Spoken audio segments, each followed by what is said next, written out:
So last night, my daughter had sat down to watch Annie, the 1982 version, which, if you haven't seen it, it's on Netflix.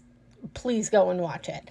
And I must have seen that movie a million and one times as a kid. And this is going to completely date me, but it's because my dad had taped it on VHS off of TV commercials and all.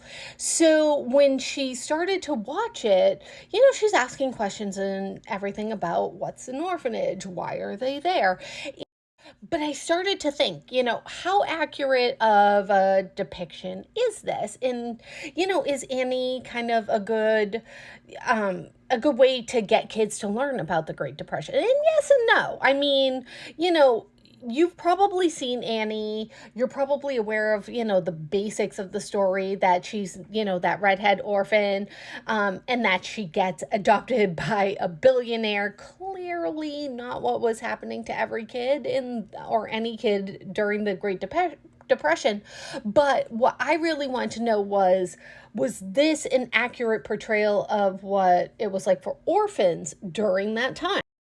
So, in the 1930s, millions of families could not feed their kids, and some parents gave them up temporarily or permanently just because they had no other choice available to them. It wasn't because they didn't love them, but they could not provide for them. So, the orphanages were completely overcrowded, underfunded, and they were often very harsh. And many of these kids were known as paper orphans because their parents were alive, they were just too poor to care for them. And in the real version of what was going on, there was no Daddy Warbucks, there was no singing, there was just survival. So most of these kids were sent to work in fields or factories. School, that was often a luxury. And Annie, that was basically Depression era wish fulfillment. Orphans bursting into song, the comical Miss Hannigan, and a billionaire rescue mission that was taking. Let's be honest, it was more Shirley Temple, kind of sparkle than social realism. But the reason why that movie still hits is because the hope is real. That even in the worst of times, people wanted to believe that, tomorrow was going to be better.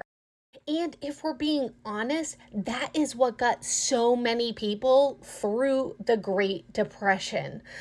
Hope, resilience, and a little bit of imagination. So this has been your History in a Minute.